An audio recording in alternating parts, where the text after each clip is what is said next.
Alright, so let me tell you about something that happened to me. Something that still gives me chills thinking back on it.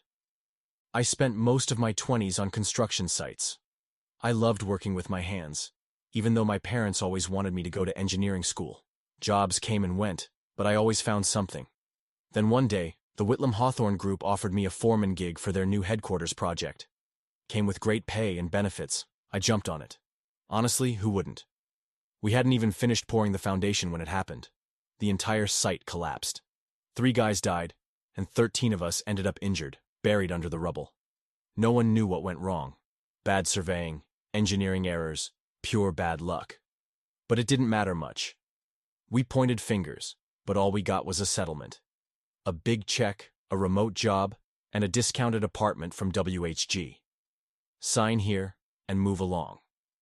I'd need a wheelchair now, they said, so they gave me a place on the ground floor. I moved in early February last year. Got out of the hospital and right into a new apartment. Everything was set up for someone like me, with lower counters and enough space to maneuver. But adjusting was tough. Gone were my days of working outside. Now, it was a laptop and a filing cabinet. I felt like I was losing my identity, tethered to that wheelchair, to that damn building, courtesy of the company responsible for my state. My days slid into a monotonous routine. Wake up, exercise a bit, shower, and pretend to work. I'd order groceries to be delivered, avoiding any need to leave the apartment. I avoided people too. My neighbors. I never saw them, just heard them. There was a couple upstairs who argued constantly, and an old lady next door who seemed to have tons of cats. Their voices, their lives, they became my connection to the world. One steaming morning in June, the power cut out. Figured everyone's AC must have blown the fuse. For the first time since moving in, I ventured out to the tiny fenced yard, with the morning sun on my face. There, surrounded by silence, was a brief moment of peace. Until those voices started again. The couple's argument drifted down from above, breaking the calm like usual. By October, I found myself talking back. To the voices. Maybe I was lonely or needed someone to talk to. When Claire, the woman upstairs, complained her husband wasn't listening, I'd whisper, "I'm listening." It was a weird comfort, feeling a little less alone. At first it was a game. But then things got strange. They started repeating themselves. Word for word. The exact same fights. The same complaints. The cat lady even said the same thing to her cats. I tried brushing it off, but it nagged at me. I started keeping track, writing down every word. One day, I heard them all repeating again in the exact sequence. That's when it hit me.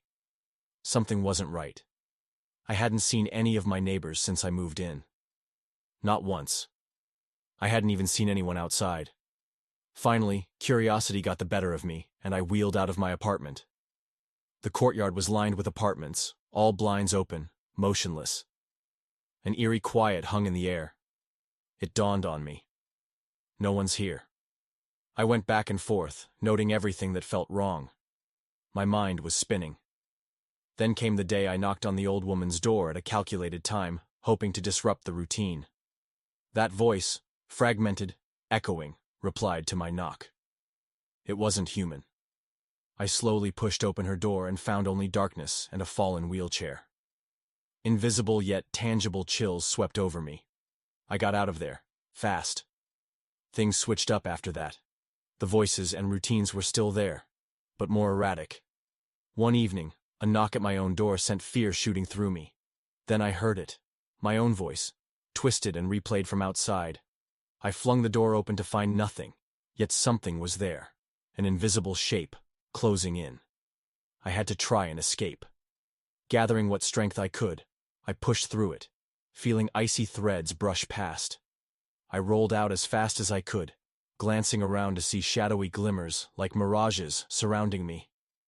Yet I pushed on, my arms burning, racing past these unseen entities. I bolted toward the end of the complex, toward freedom. Suddenly, I burst through some unseen barrier and found myself on a regular street once more. Across the road, a Dollar General stood, as if waiting for me. Tears streamed down my face. The sight of a fellow human was something I never thought I'd cherish so deeply. I looked back, though, at where I had been.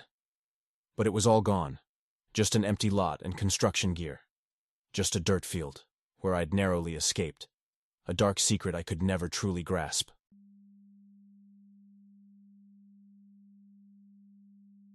You know, the past has its way of creeping back into the present, doesn't it? I'm nearly 50 now, but there's this single morning that grips me like a shadow. It was a teenager's perfect morning. Lazy, quiet. My family lived on a small piece of land, just a 30-minute drive from town. Remote enough for peaceful solitude, but close enough to have neighbors a shout away. That morning, the house was cloaked in silence. Just me, cocooned in sleep. But, oh, the dream. It had such weight. I found myself surrounded by entities almost human, yet not quite. Their presence was palpable. Curious and annoyed, these beings, invisible yet everywhere. I could sense their eyes darting through the gaps in the curtains. They were trying to see me. Really see me. Then, reality and dream blurred into a fog.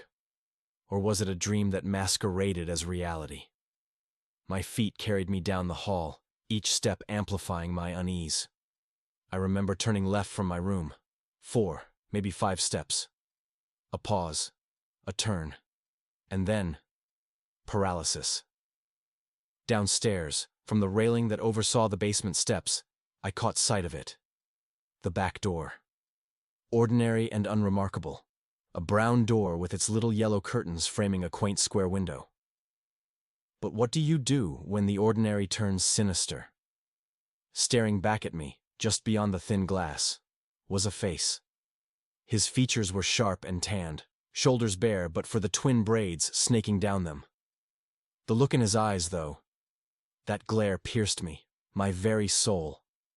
Like disdain incarnate, wanting to hurt, to destroy. I knew he wasn't truly human. Don't ask me how. Intuition, perhaps. That's when I felt it. Fingers, not quite fingers, tracing across my palm. Soft, yet unnervingly firm. The touch. It pulled me out, dragging me into consciousness with a jolt. Adrenaline shot through me, fighting the fog of sleep. I bolted upright, gaze fixed on that same window, unblinking. That face. It lingered there, somehow more vivid than the touch. The touch meant to rouse me, to pull me away from the edge of something wrong. To this day, I can still recount the sensation, real and unreal. The touch was more absurd than frightening, as if reality had twisted itself just to reach out and graze me. I've never dreamt or felt anything like it since. And though other oddities have punctuated my life, none so disturbing as that face, or that touch. But sometimes I still shiver. My hand recalling a stroke that should never have existed outside a dream.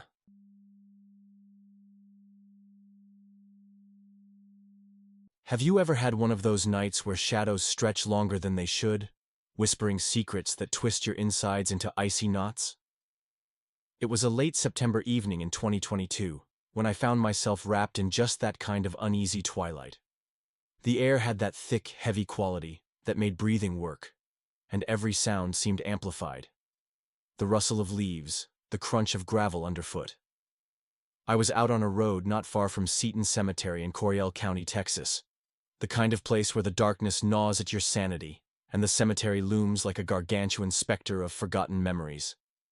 That's when I heard the low murmur of voices carried on the wind. Sheriff's deputies talking outside a house.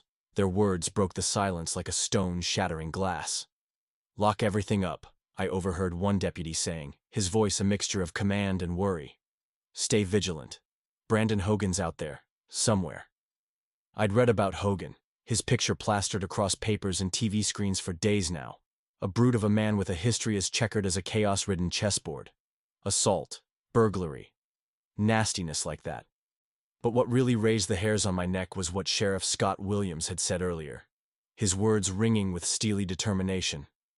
"We aren't giving up. Never." "We'll find you, Hogan." I shivered, feeling eyes on me from some unseen place.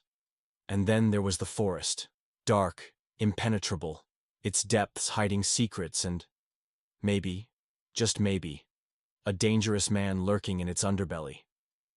I kept walking, each step further into the unknown adding a heavier layer of tension. I was about to pass the cemetery wall when I heard it, a crackling, a branch breaking. My heart pounded. Was that just an animal, or something worse? The night was playing tricks, but my gut twisted with anxiety, the kind that can't be easily dismissed. I quickened my pace, trying to convince myself that I was alone. Yet, I couldn't shake the feeling. That dreaded sense of being watched. Seconds felt like hours as I reached my old Pontiac, its metallic sheen barely reflecting the sickly glow of the moon. My hands trembled as I fumbled for the keys. The adrenaline made me clumsy. The world around me seemed to pause as I froze, hand gripping the car door. But then, thud. Something heavy hit the ground. My breath hitched, eyes darting to the cemetery's shadowed entrance. I could see nothing, but feel everything. He was there. I knew it. He was right there. My heartbeat thundered in my ears, drowning out reason. Seconds ticked away, slow and deliberate. My mind raced, calculating my escape. I leapt into the car, the engine roaring to life like salvation in metallic form. As I sped down the dirt road, leaving a trail of dust in my wake, something inside me knew. Brandon Hogan remained out there, a ghost in the Texas night, no closer to being caught. The sheriff's promise echoed in my mind, a terrifying reminder that some nightmares linger long after you've left them behind. I still don't sleep well, knowing he's out there, somewhere, watching, waiting.